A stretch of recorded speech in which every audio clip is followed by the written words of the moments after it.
As we're winding down on that holiday season of eating that delicious food, drinking that hard cider, drinking that eggnog, whatever you prefer, those New Year's resolutions are forming. And flashy diets, extreme diets, those quick fixes, weight loss products are going to start being advertised almost daily on our phones, our TVs, etc. So here is the problem with diets and the latest fads to hit the media. So most diets and meal plans are not meant to be long-term. They're not sustainable.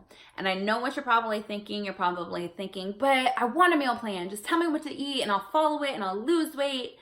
And although I do provide meal plans to help people as a tool as they're learning to eat healthier and creating those sustainable habits, just relying on a meal plan is not sustainable because there are three things that could go wrong.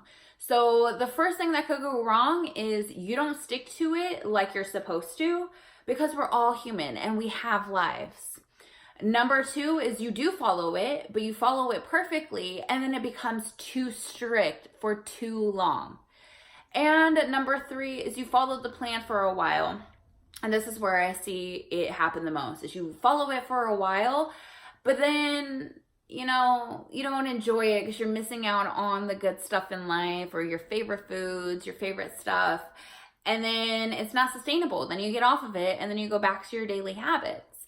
And I have been there before. As I competed in bikini competitions and I had to follow a very, very, very strict diet and for about 12 weeks. And don't get me wrong, I looked hella good, but it's not sustainable. Because after I got off of that diet, I felt so deprived from all of the foods that I liked. I'm a huge wino, so that was a thing. I do have a sweet tooth, so that was another thing. And, all the weight that I lost, I gained it back. So diets and meal plans are just not meant to last long term. We tend to want to believe that once we sign up for a program or start a new diet, we could still eat whatever we want, even though we know it hasn't worked out in the past.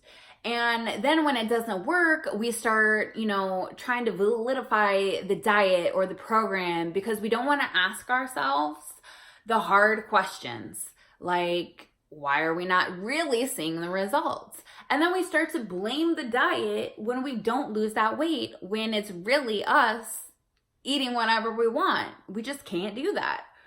So if you're relying on a diet to provide you the exact nutrition plan for your complex body and emotions, and you don't have any input in that decision making, then you're relying on something external. And that external reliance can actually disconnect you from the wisdom of your own mind and body. And although you or someone else has probably had success with an elimination diet or a particular diet where you're eliminating a macronutrient, whether it's your fats, your proteins, your carbohydrates, when you're eliminating one of those, it is not sustainable because each of those macronutrients have a very, very specific thing and function that they do in your body. If you have had success on a diet, but then gained all that weight back when you go off the diet, it's not because the diet didn't work. It's because that you decided to do something different than what you were doing to lose that weight. So in order to maintain your weight, you must maintain those healthy choices that brought you to that weight loss. So people who struggle with diet and exercise their whole life also struggle with a couple different other things, like understanding hunger cues, how emotions drive their movement and eating decisions, how stress impacts their bodies, how sleep impacts your bodies. And people who develop healthy relationships with their food, their bodies, and fitness have built a foundation through practice. They develop these skills and thought processes that allow them to be more mindful, that allow them to pay attention to their emotions and stay tuned to their body signals. Regardless of what nutrition and fitness program that you follow, you need to make it a priority and do the hard work. Yes, I know it's not easy. I've been there, done that, but you have to stay consistent. You have to show up time and time again, day after day. Even if it's just a little something, it doesn't have to be all or nothing. If you go in and you're like, I can't do 1 hour workout, just do something little. It's something. It doesn't have to ditch that whole all or nothing mentality and at least do something. Remember, success is not going to happen overnight. It's not sudden. It's not immediate. And jumping ahead or trying to do so much or switching programs is not going to get you to those goals any quicker. It's going to lead to you losing the focus of your goals, the focus of that process, and the very act of the work itself.